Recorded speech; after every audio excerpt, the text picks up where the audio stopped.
So we're throwing some anti-seize on these stainless steel bolts as we put them in. We want to put anti-seize on it because stainless steel has a tendency to heat up as you're putting it into the threaded hull. That's going to cause what's called galling, which is essentially where this metal welds to the other metal, and then your bolt doesn't work anymore. Flex while you do it.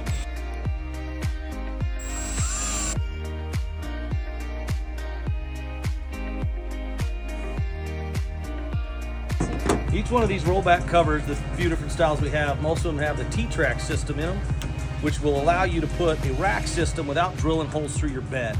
So it uses a T-bolt that goes in, slides in, and you bolt that down into your cover, and you can remove it if you ever want to.